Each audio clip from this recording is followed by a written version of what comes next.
Hello everyone, welcome back to Udaan Vidyapeeth. This is Hrithik Mishra from Udaan Vidyapeeth. जोसा counselling start हो गई है, रजिस्ट्रेशन स्टार्ट हो गया है, बट यहाँ पे इस बार बहुत सारी सीटें ऐड हो गई हैं। जोसा काउंसलिंग में लगभग 4500 सीट्स यहाँ पे ऐड हुई हैं। एंड बैक देन अगर मैं 2025 की बात करूं तो वहां पे भी आपकी 2800 से 2900 सीट्स के बीच में ऐड हुई थी। तो लास्ट टाइम भी आपकी लगभग 3000 सीट और इस बार भी लगभग 4500 सीट्स आपकी यहाँ पे ऐड हुई हैं। तो इसका एडवांटेज कैसे मिलेगा? इसका एडवांटेज बेहतरीन चॉइस फिलिंग ऑर्डर से मिलेगा। अगर आप अपने चॉइस प्रेफरेंसेस को अच्छी तरीके से भरोगे तो डेफिनेटली यहाँ पे जरूर एडवांटेज मिलने वाला है। इस बार कट ऑफ पे भी इसका असर पड़ेगा और कट ऑफ तो इस बार लो जाने वाली है, मतलब यहाँ पे आपको ज्यादा रैंक भी है आपकी, तब भी यहाँ पे एडमिशन होने वाला है। बस आपको अपना प्रेफरेंस ऑर्डर सही करना है। तो आज इस वीडियो में हम लोग सारे कॉलेजेस जो ऐड हुए हैं उनके बारे में देखेंगे, उनकी सीट्स देखेंगे, कौन कौन सी ब्रांचेस ऐड हुई हैं वो देखेंगे, साथ साथ में बेस्ट चॉइस फिलिंग ऑर्डर क्या रहने वाला है आपकी रैंक पे, आपके रेंज पे, वो हम यहाँ पे डिस्कस करने वाले हैं और उसको किस तरीके से बनाना है वो भी करने वाले हैं। तो चलो अपने वीडियो की स्टार्टिंग करते हैं, ठीक है। और यहाँ पे आपको हम सारा कुछ यहाँ पे डिस्कस करके आगे बताएंगे और दिखाएंगे। और जो लोग भी नए हो वो सब्सक्राइब कर लेना इस चैनल को, क्योंकि ये आपका वन स्टॉप सॉल्यूशन होने वाला है ऑल ओवर इंडिया की सारी काउंसलिंग के लिए। तो सबसे पहले अगर हम बात कर लें, अच्छा, जिसको भी यहाँ पे अगर काउंसलिंग से रिलेटेड कोई क्वेश्चन है, काउंसलिंग से रिलेटेड अगर हमसे आप काउंसलिंग कराना चाहते हो या हम कोई भी चीजें हैं, आप यहाँ पे ये जो नंबर्स हैं ये आप ही के लिए दिए गए हैं, आप यहाँ पे आराम से कॉल कर सकते हो।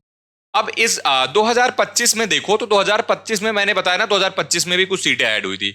2025 में यहाँ पे आपकी 400 सीट्स इंक्रीज हुई थी, ठीक है। 2025 की अगर ये बात करें तो ये पूरा 2025 में है। और 2026 में आपकी 791 सीटें ऐड हुई हैं आईआईटीज की, पर्टिकुलरली बात करें कैटेगरीज की। तो एनआईटीज में लास्ट टाइम क्या हुआ था, 296 यहाँ पे सीट्स इंक्रीज हुई थी, बट 2026 में यहाँ पे 637 सीट्स ऐड हुई हैं। तो ऑलमोस्ट यहाँ पे देख रहे हो दुगने से ज्यादा का अंतर है। तो इसका बेनिफिट इसीलिए बोल रहा हूँ मिलेगा। ट्रिपल आईटीज में लगभग 1400 सीटें ऐड हुई थी और इस बार लगभग 1578 सीटें ऐड हुई हैं। और अगर बात करें जीएफटीआईज की तो सबसे ज्यादा यहाँ पे 823 सीटें थी और इस बार 1464 सीटें ऐड हुई हैं। अगर हम बात करें 2025 में तो आपकी 2898, मतलब ऑलमोस्ट 2900 सीटें ऐड हुई हैं। एंड अगर इस बार 2026 की बात कर लें हम तो इस बार आप देखोगे तो 4470 सीट्स यहाँ पे ऐड हो गई हैं। अब ये जो सीटें ऐड हुई हैं इनका एडवांटेज हमें किस तरीके से लेना है, इनको अगर ये जो सीटें ऐड हुई हैं आपने अपनी चॉइस प्रेफरेंस में रखा है और सही ऑर्डर में रखा है, ऐसा नहीं कि आप बहुत ज्यादा चॉइसेस भर दिए और सही ऑर्डर में नहीं है, प्रेफरेंस में नहीं है, तो आपको फिर अलॉटमेंट सही से नहीं होगा, सही कॉलेज नहीं मिलेगा। आपको मिलना चाहिए एनआईटी राउरकेला, मिल रहा है आपको एनआईटी गोवा, ठीक है। तो ये मतलब प्रेफरेंस का बहुत यहाँ पे वेटेज होता है, ठीक है। अब अगर बात कर लें यहाँ पे तो देखो इस बार आईएएससी, मैंने बताया आईएएससी इस बार ऐड हुआ है, ठीक है। आपका जेईई एडवांस से देगा, साथ में बहुत सारे जीएफटीआईज भी ऐड हुए हैं। अब जीएफटीआईज कौन कौन से ऐड हुए हैं, लगभग देखो यहाँ पे पहले 47 जीएफटीआई हुआ करते थे 2025 में, 2026 में आपके 56 जीएफटीआई हो गए हैं। मतलब यहाँ पे आप अगर सीधे सीधे देखोगे तो 9 से 10 यहाँ पे जीएफटीआईज ऐड हो चुके हैं। और ये 9 जो हैं ये कौन से हैं, इनमें 6 आपके नीलेट के कैंपस हैं, ठीक है। और उसके बाद एक आपका एनआईटीटीआर है, ठीक है, एक सीयू कर्नाटका है और सीयू पंजाब। तो ये आपके लगभग यहाँ पे जो 9 कॉलेजेस ऐड हुए हैं जीएफटीआईज के, जो यहाँ पे आपकी सीट्स को बढ़ाते हैं। अब 2025 की बात करें तो 128 इंस्टीट्यूट ने पार्टिसिपेट किया था, इस बार 138 इंस्टीट्यूट यहाँ पे पार्टिसिपेट करने वाले हैं। लगभग 9 जीएफटीआईज एंड साथ में एक आईएएससी यहाँ पे बढ़ गया है। तो 10 कॉलेजेस यहाँ पे आपके बढ़ते दिखाई दे रहे हैं, ठीक है। अब अगर बात कर लें कौन कौन से यहाँ पे कॉलेजेस ऐड हुए हैं तो देखो आप अगर कैटेगरी की बात करें, आईआईटी वाली कैटेगरीज में आपका आईएससी ऐड हुआ है और बाकी सारे आप देखोगे तो आपको जीएफटीआईज ही मिलेंगे, सारे जीएफटीआई ऐड हुए हैं। और अगर यहाँ पे आप देखोगे तो सीयू कर्नाटका, बाकी आपके एनआईटीटीआर के जो भोपाल का कैंपस है उसके साथ साथ नीलेट के अगरतला का कैंपस, नीलेट का ऐजवाल का कैंपस, नीलेट का यहाँ पे इम्फाल और कैलीकट और कोहिमा और श्रीनगर। तो ऑल ओवर इंडिया में नीलेट के कुछ कैंपसेस पिछली बार भी ऐड कर दिए गए थे, अब इस बार भी ऐड कर दिए गए हैं।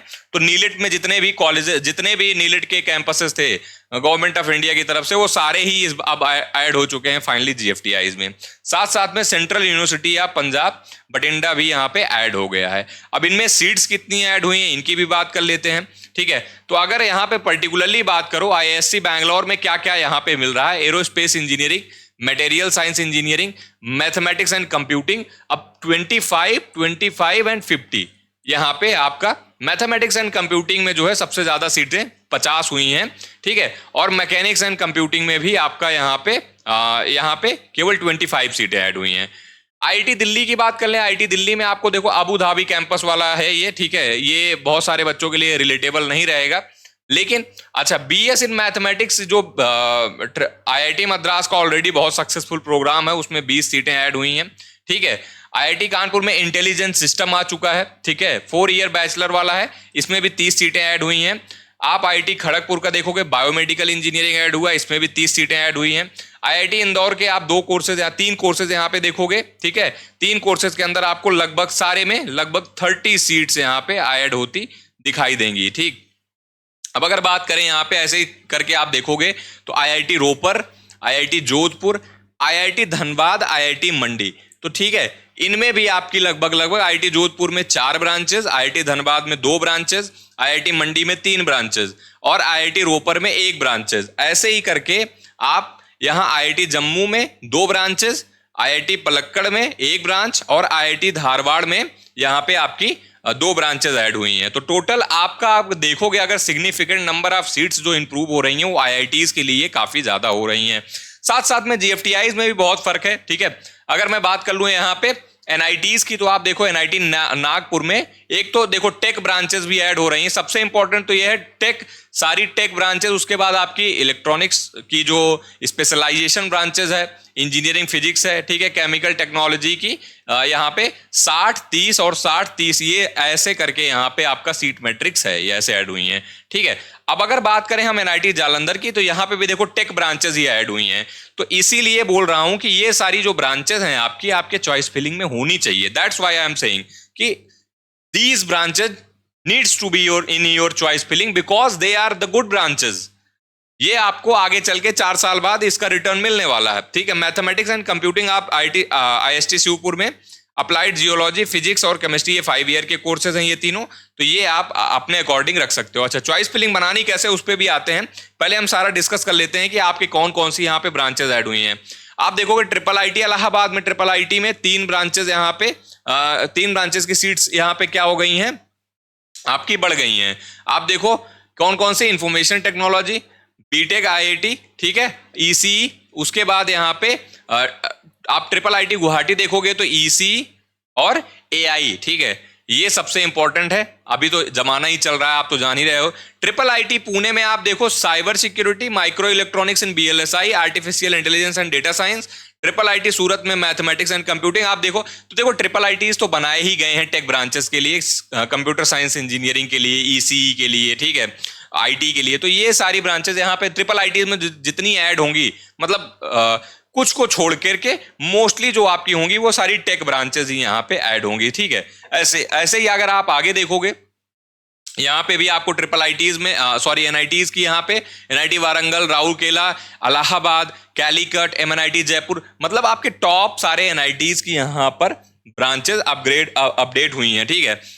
ट्रिपल आईटीज में धारवाड़, कुरनूल, कोट्टयम और आपका यहाँ पे दीव कैंपस जो है, दमन एंड दीव वाला, ठीक है। तो यहाँ आपकी इतनी सारी ब्रांचेस ये ऐड हुई हैं जो, और विद रिस्पेक्टिव ऑफ द ये जो ब्रांचेस हैं और नंबर ऑफ सीट्स यहाँ पे हैं। तो इनको आपको क्या करना है, सबसे पहले तो इनको लिस्ट बनाना है, इनको अपनी लिस्ट में ऐड करना है। अब देखो अब अपनी चॉइस फिलिंग ऑर्डर कैसे बनाओगे, अपनी चॉइस फिलिंग प्रेफरेंस कैसे बनाओगे, वो जानना आपके लिए बहुत जरूरी है। और वो जानने के लिए हम आपको चलते हैं अपनी चॉइस फिलिंग ऑर्डर बनाने के लिए। अच्छा, उससे पहले मैं एक चीज ये डिस्कस कर लूं, जिनकी भी एडवांस में आईआईटीज के अलावा भी यहाँ पे कुछ कॉलेजेस होते हैं जो एडवांस की रैंक पे एडमिशन लेते हैं, ठीक है। जैसे आरजीआईपीटी ऑलरेडी इसका एडमिशन ओपन हो चुका है, ठीक है, रजिस्ट्रेशन ओपन हो चुका है। आईआईपी है, आईएसटी है, ठीक है, आइजर है। तो ये सारे आपके जो है कॉलेजेस हैं जो अदर देन आईआईटीज यहाँ पे जेईई एडवांस की रैंक पे एडमिशन लेते हैं। ओके, सो ये आप जान लो, जो भी अब देखो, जब भी आप चॉइस फिलिंग प्रेफरेंस बना रहे हो, जब भी आप चॉइस फिलिंग बना रहे हो, तो कुछ चीजें हैं जो आपको ध्यान में रखना जरूरी है। देखो, सबसे पहले तो यार आपको पता होना चाहिए कि आपकी प्रेफरेंस क्या होनी चाहिए, ठीक है। जैसे मैंने यहां बोला टेक की प्रायोरिटी 1, ठीक है, मैंने टेक ब्रांचेस की प्रायोरिटी 1 दी है, फिर उसके बाद मैंने सर्किटल ब्रांचेस पे प्रायोरिटी 2 रखी है, कोर ब्रांचेस पे प्रायोरिटी 3 रखी है, और अदर ब्रांचेस की प्रायोरिटी 4 रखी है। तो इस तरीके से आपको अपनी प्रायोरिटी डिसाइड करनी है कि आपको, सपोज दैट कोई बंदा है जिसको कंप्यूटर साइंस में नहीं इंटरेस्ट, नहीं जाना चाहता, उसकी प्रायोरिटी क्या हो जाएगी 1। तो सबसे पहले अपनी प्रायोरिटी टेबल बनाओगे ब्रांचेस की, सबसे पहले अपनी प्रायोरिटी, ये किस तरीके से आपको अपनी चॉइस फिलिंग में हेल्प करेगा मैं बताने वाला हूं। तो सबसे पहले अपनी प्रायोरिटी टेबल बनाओगे। अब जैसे टेक ब्रांचेस में बात करें तो कंप्यूटर साइंस है, कंप्यूटर साइंस एआई एमएल है, कंप्यूटर साइंस डेटा साइंस है, ठीक है, डेटा साइंस एंड एआई है, data statistics and science and statistics है, मैथमेटिक्स एंड कंप्यूटिंग आईटी है, और साइबर सिक्योरिटी है।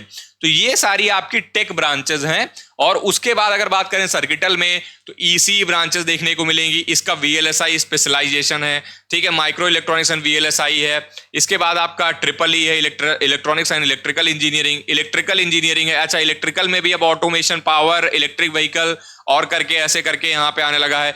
ईसीई का आईओटी भी यहाँ पे है, ठीक है, इसको तो हम पहले भी रख सकते हैं, यहाँ पे भी रख सकते हैं, ठीक है। ऐसे ही करके आपके यहाँ पे सर्किटल ब्रांचेस और ईसीई की, तो टेली कम्युनिकेशन, यहाँ पे इलेक्ट्रॉनिक्स एंड टेली कम्युनिकेशन भी रख सकते हैं। उसके बाद फिर आता है हमारा कोर ब्रांचेस का, जिसमें हम मैकेनिकल एंड रोबोटिक्स रख सकते हैं, मैकेनिकल रख सकते हैं, इंजीनियरिंग एंड कंप्यूटेशनल मैकेनिक्स रख सकते हैं, मैकेट्रॉनिक्स रख सकते हैं, केमिकल रख सकते हैं, सिविल रख सकते हैं, ठीक है।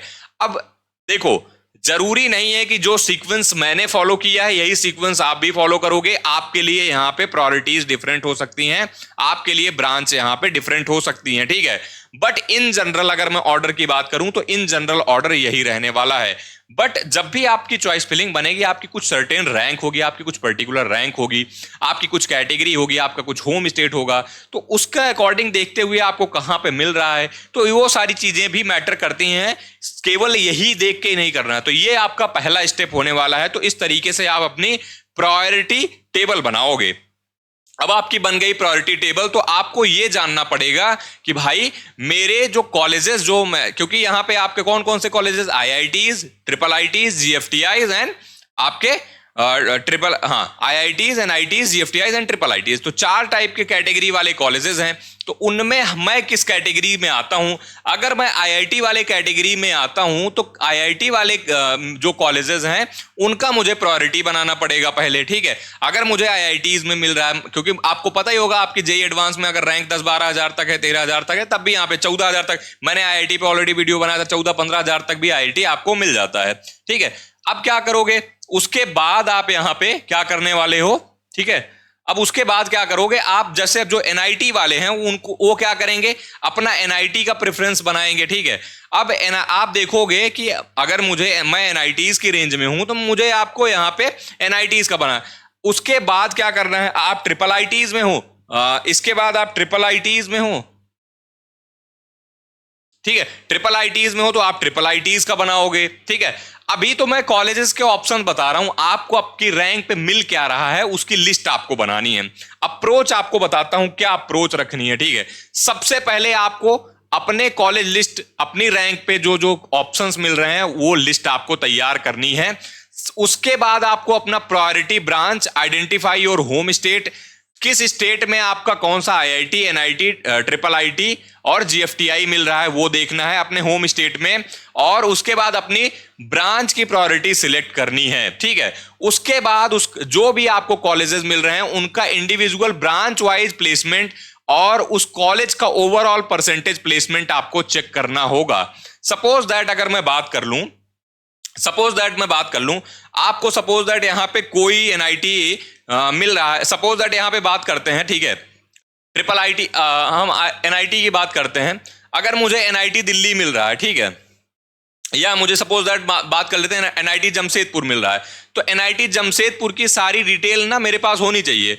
अब इसका मीडियन पैकेज क्या है, इसका कट ऑफ क्या है, ठीक है, इसका सीएससी एवरेज क्या। आप जैसे एनआईटी जमशेदपुर का सीएससी एवरेज आपको 21 के आसपास मिलेगा, ठीक है। तो मैं क्या करूंगा, इसके प्लेसमेंट देखूंगा, ठीक है, क्या करूंगा, इसके प्लेसमेंट देखूंगा जा करके। अब जब आप प्लेसमेंट देखोगे यहां पे, तो आपको आइडिया लगेगा कि भाई मुझे यहाँ पे यहाँ की प्लेसमेंट क्या है।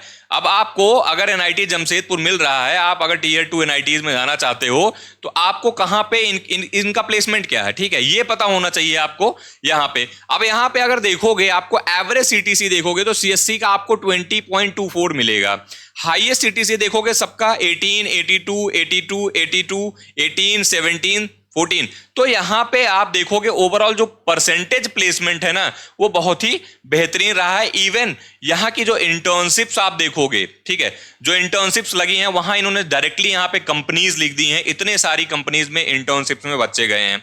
तो इस तरीके से आपके पास क्या होना चाहिए, प्लेसमेंट का डेटा होना चाहिए, ठीक है। अब अगर प्लेसमेंट का जैसे आप सीएससी एवरेज हुआ, ठीक है, उससे हुआ, उसके बाद आपको वहां पे परसेंटेज प्लेसमेंट, जैसे अब मैंने अभी डिस्कस किया, यहां पे देखो कंप्यूटर साइंस की प्लेसमेंट डिस्कस किया, अब यहां पे परसेंटेज प्लेसमेंट भी पता होना चाहिए। अगर आपको परसेंटेज प्लेसमेंट ही नहीं पता है तो फिर क्या होगा, उस केस में हो सकता है आप बेहतरीन ब्रांच में पहुंच जाओ, लेकिन बाद में अगर परसेंटेज प्लेसमेंट उसका बहुत डाउन है तो आपके वहां पे प्लेसमेंट होने के चांसेस कम होंगे, ठीक है। अब ऐसे ही ट्रिपल आईटीज में आओगे, अब ट्रिपल आईटीज में जब आप आओगे, ठीक है, ट्रिपल आईटीज में पहुंचोगे तो आप देखोगे यहां पे आपकी सारी ट्रिपल आईटीज हैं, उसका कैंपस एरिया क्या है, उसकी कैंपस एरिया देखो, ट्रिपल आईटीज में कैंपस एरिया का थोड़ा लोचा है, ठीक है, सबके अपने परमानेंट कैंपस नहीं है। अब जैसे सोनीपत हो गया, ठीक है, मणिपुर का हो गया, नहीं कैंपस मिलेगा, भागलपुर का बन गया है कैंपस ऑलरेडी, ठीक है, पुणे का भी मतलब बन गया है, पुणे का कैंपस भी बन गया है, अभी परमानेंट हो गया है, भोपाल ऑलरेडी एनआईटी भोपाल के कैंपस में ही चल रहा है, ठीक है, ऐसे ही अगरतला। तो यहाँ पे मोस्टली लोगों के कैंपस नहीं है, और जिनके हैं बहुत छोटे छोटे कैंपसेस हैं, ठीक है, एनआरएफ रैंकिंग है, उनके मीडियन पैकेजेस चेक करोगे आप, देखो, ठीक है। अब यहाँ पे अगर बात करें हम जबलपुर के, तो जबलपुर का तो हमें पता ही है यार, जबलपुर का बहुत ही बेहतरीन, one of the top government triple ITs में आपका आता है, ठीक है। तो अब यहां पे आप जब चेक करोगे, जबलपुर का हो गया, ऐसे ही इलाहाबाद का हो गया, तो आपको जब आपकी लिस्ट में अगर ये सारे कॉलेज आते हैं तो इनका आपको परसेंटेज प्लेसमेंट पता होना चाहिए, इनका जो ओवरऑल एवरेज पैकेज है, यहां पे अगर बात करें हम ओवरऑल एवरेज पैकेज की, तो ये ओवरऑल एवरेज पैकेज है, ठीक है, सीएससी का एवरेज पैकेज कितना है वो पता होना चाहिए आपको। तो ये सारी चीजें आपको डिटेल क्या करनी है, अपनी लिस्ट में नोट करनी है, आपकी लिस्ट में होनी चाहिए, ताकि आप क्या कर पाओ, कंपेयर कर पाओ, ठीक है। Make a compiled seat of all details with the all data, मतलब जो मैंने ये सारी चीजें बताई इसको आपको एक जगह कंपाइल करना है। एंड हाँ, अपनी जो भी आपके ये फैक्टर्स हैं इनको सबको इंक्लूड करना है कॉलेज और ब्रांच के साथ, मतलब कॉलेज ऑप्शंस प्लस ब्रांच, उसके बाद ये सारे फैक्टर। और ध्यान एक चीज और जो रखना है, जो भी नई ब्रांचेस ऐड हुई हैं, न्यू वाली जो ब्रांचेस ऐड हुई हैं, इनको क्या करना है, जरूर ऐड करना है। इस तरीके से आपका एक परफेक्ट चॉइस फिलिंग ऑर्डर बन के तैयार हो जाएगा। और इस तरीके से, इस अप्रोच से अगर आप अपना चॉइस फिलिंग ऑर्डर बना रहे हो, मैं गारंटी करता हूं कि आपको बेस्ट कॉलेज मिलने से कोई रोक नहीं सकता है, ठीक है। हम तो अपने बच्चों का चॉइस फिलिंग ऑर्डर ऐसे ही बना रहे हैं, क्योंकि हमने अपने बच्चों को बोला कि जो भी यहां पे सीट्स ऐड हो गई हैं उनकी वजह से क्या करना पड़ेगा, हमें अपनी फिर से एक बार रिसर्च करनी पड़ेगी, बैठना पड़ेगा, और हम उनका 1 बाय 1 सबका वो ब्रांच कहां पे ऐड करनी है, कैसे ऐड करनी है, वो सारा बैठ के 1-on-1 डिस्कशन करेंगे, बात करेंगे, उसके बाद वो ऑर्डर फाइनल करके फिर उनकी चॉइस फिलिंग करने वाले हैं। तो इस तरीके से यहां पे आपका फाइनल, क्योंकि यार ये जो चॉइस फिलिंग है एक बार ही होनी है, उसके बाद तो मौका मिलना नहीं है, ठीक है। तो इसीलिए थोड़ा सा जो टाइम है इसको अच्छे से यूटिलाइज करो, अपनी रिसर्च करो, अपना जो है यहां पे डेटा बनाओ, ठीक है, और सारी चीजें आप नोट डाउन करो, ठीक है, सारी चीजें जो है नोट डाउन करो। ऐसे ही जीएफटीआईज का है। अब मैं अगर जीएफटीआईज की बात कर लूं, जीएफटीआईज में भी बहुत सारे बच्चे परेशान होते हैं, ठीक है। अब अगर जीएफटीआईज में देखो, आपको कुछ जीएफटीआईज यहां पे बेटर मिलते हैं इवन एनआईटीज से भी। देखो जैसे पेक चंडीगढ़ है, इसका एवरेज आपको 14 एलपीए मिलेगा, ठीक है, ओवरऑल। अगर यहां पे आप देखो, इसका एवरेज 15, 14, 13 ऐसे रहा है। और यहां पे ब्रांच वाइज प्लेसमेंट की अगर बात करें पर्टिकुलरली, तो बहुत अच्छा हुआ है यहाँ पे। ओवरऑल अगर परसेंटेज की बात करें तो परसेंटेज प्लेसमेंट भी यहाँ का बहुत बढ़िया है। अब अगर इसके जैसे यहाँ पे आप जो रैंक आपको एनआईटीज में लानी है, देखो जो रैंक आपको वहां पे एनआईटीज में जो टॉप लानी पड़ेगी, वहां पे जैसे अब यहाँ पे देखो ऑल इंडिया में बात करें 13,000 पे सीएससी क्लोज हो रहा है, ठीक है। अब टॉप वाले के लिए आपको क्या 6,000 7,000, 4,000 5,000, ठीक है। तो 13,000 तक अगर ईडब्ल्यूएस कैंडिडेट हो तो 16,000 तक, एससी कैंडिडेट तो 95,000 तक मिल जाएगा, ईसी आपको 23 तक मिल जा रहा है, मैकेनिकल आपको 55 तक मिल जा रहा है, प्रोडक्शन आपको यहाँ पे 70,000 तक मिल रहा है, एरोस्पेस आपको 41 तक, सिविल 75 तक, इलेक्ट्रिकल। तो इस तरीके से आपके पास अब बीआईटी मेसरा है, बीआईटी मेसरा का आप देखो 9.5 यहाँ पे 83% प्लेसमेंट है। इनका भी प्लेसमेंट, इनका हाईएस्ट प्लेसमेंट आप देखोगे तो 1 करोड़ से ज्यादा गया, मतलब 1.45 करोड़ गया, एवरेज इनका 11.5 का है। तो इस तरीके से आपको आइडेंटिफाई करना पड़ेगा। ट्रिपल आईटी नया रायपुर भी बहुत ही अच्छा जीएफटीआई है। तो कुछ आपके टॉप के जीएफटीआईज हैं जिनको आपको उनको भी ध्यान में रखना पड़ेगा। तो आईआईटीज जिनको आईआईटीज वाला क्लियर है, ओके है, एनआईटीज प्लस सिस्टम वाले जितने लोग हैं, एनआईटीज, ट्रिपल आईटीज एंड जीएफटीआईज, बहुत ही केयरफुली चूज करना है। और उसके बाद जब आप पूरा कंपैरिजन कर लोगे, जब वो सीट कंपाइल करोगे, वो लिस्ट आप वहां पे सीक्वेंस बनाओगे अपनी ब्रांच के साथ, तब आप देखोगे कि आपका जो ऑर्डर आ रहा है वो बेस्ट आ रहा है। हमने तो बहुत सारी रिसर्च ऑलरेडी कर रखी है अपने स्टूडेंट्स के लिए चॉइस फिलिंग बनाने के लिए, और इसी सब चीजों का यूज करके हम उनकी बेस्ट चॉइस फिलिंग बनाने वाले हैं, जिससे उनको बेस्ट रिजल्ट मिलने वाला है। अब अगर आप भी अब ज्वाइन करना चाहते हो, ठीक है, तो मैं ये कहूंगा कि अभी भी देर नहीं हुई है, ठीक है, थोड़ा पेशेंस रखोगे तो अभी ज्वाइन कर सकते हो आप। अगर थोड़ा पेशेंस रखोगे और थोड़ा टाइम यहाँ पे अगर दोगे तो यहाँ पे ज्वाइन कर सकते हो। ज्वाइन करने के बाद आपको 2 दिन का वेट करना पड़ेगा। अगर आप आज ज्वाइन कर रहे हो, देखो ये गारंटी है जब तक यहाँ पे हम प्रोग्राम ओपन रखेंगे, जब तक लोग आएंगे, तब तक क्या है, हम उनकी चॉइस फिलिंग जब तक बना के दे देंगे तभी तक। अदरवाइज हम यहाँ पे प्रोग्राम अपना क्लोज करने वाले हैं। मोस्ट प्रोबेबली 1 या 2 दिन और ओपन रहेगा, क्योंकि हमारे पास significant number of students already हैं, काफी स्टूडेंट्स हो गए हैं, ठीक है। तो हम उनकी प्रायोरिटी पहले देंगे, हम उनका बनाने का ट्राई करेंगे। अगर हमें लगता है कि हमारे पास बहुत ज्यादा लोग आ गए जिनका हम नहीं बना सकते, तो हम प्रोग्राम अपना बंद कर देंगे। अभी आपके पास कुछ नंबर ऑफ सीट्स लिमिटेड बची हुई हैं। अगर आप ज्वाइन करना चाहो तो आप प्रोग्राम ज्वाइन करो, जिसके अंदर हम इतनी सारी जो रिसर्च करके लाए हैं आपके लिए, इसमें आप इसका बेनिफिट आप उठा पाओ। और बहुत सारे लोग तो ऑलरेडी गलत चॉइस फिलिंग भर चुके हैं, वो पहले से ही चॉइस फिलिंग लेके रखे थे, मतलब एडवांस में चॉइस फिलिंग। तो इसीलिए मैं अपने किसी भी काउंसलिंग वाले बच्चों की एडवांस चॉइस फिलिंग कभी नहीं बनाता हूं। मुझे पता है चॉइस फिलिंग जैसे ही स्टार्ट होगी वहां पे कुछ ना कुछ अपडेट आएंगी, और वो फिर फाइनल अपडेट होके जब फाइनली आपकी चॉइस फिलिंग आती है, तब फिर हम यहाँ पे अपनी चॉइस फिलिंग ऑर्डर बना करके तब फिर अपने बच्चों को प्रोवाइड करते हैं, और उनको जा करके उसी की मेहनत और उसी जो हम लोग जो एनालॉजी यूज करते हैं, जो एनालिसिस यूज करते हैं, उसी की बदौलत जो है बेस्ट कॉलेज बेस्ट ब्रांच में मिलता है, ठीक है। तो जिनको भी ज्वाइन करना हो देर मत करना, ठीक है। आई थिंक क्लोज हो जाएगा ना, कितने सीट्स हैं? अच्छा, तो यार सीट्स बहुत कम हैं इस समय, ठीक है। तो जैसे ही हमारा प्रोग्राम फिल हो जाएगा हम यहाँ पे क्लोज कर देंगे। तो एज सून एज पॉसिबल जितने लोगों को ज्वाइन करना हो ज्वाइन करने ला, लेट मत करना, बिकॉज ये चॉइस फिलिंग आपको भरने के बाद इसको रिव्यू भी करना होगा, ठीक है। तो वो गलती ना हो। और अगर अभी ये प्रोग्राम ज्वाइन करोगे तो इसमें आप देखोगे सीसैप की काउंसलिंग भी इंक्लूडेड है। तो यार आपकी जोसा तो हो ही रही है, साथ में सीसैप भी होगी आगे चल के। बाद में सीसैप के प्राइसेस ऑलरेडी बढ़ जाएंगे। तो ठीक है, जिसको ज्वाइन करना होगा ज्वाइन कर लेना। मैं तो कहता हूं सबको ज्वाइन करना चाहिए। अगर आपको थोड़ा भी संशय है, थोड़ा भी शक है कि आपकी चॉइस फिलिंग में कुछ गड़बड़ हो सकता है, बाकी ये नंबर्स हैं आपके पास, इन नंबर्स पे आपको कॉल करना है, पूछना है जो भी पूछना चाहो आप यहाँ पे, ठीक है। डिस्कस करना चाहो जो भी डाउट्स हैं या फिर काउंसलिंग प्रोग्राम से रिलेटेड कुछ इशू है तो यहाँ पे पूछ के आप अपने क्लियर कर सकते हो, ठीक है। मिलते हैं अगली वीडियो में। टिल देन जय हिंद, जय भारत।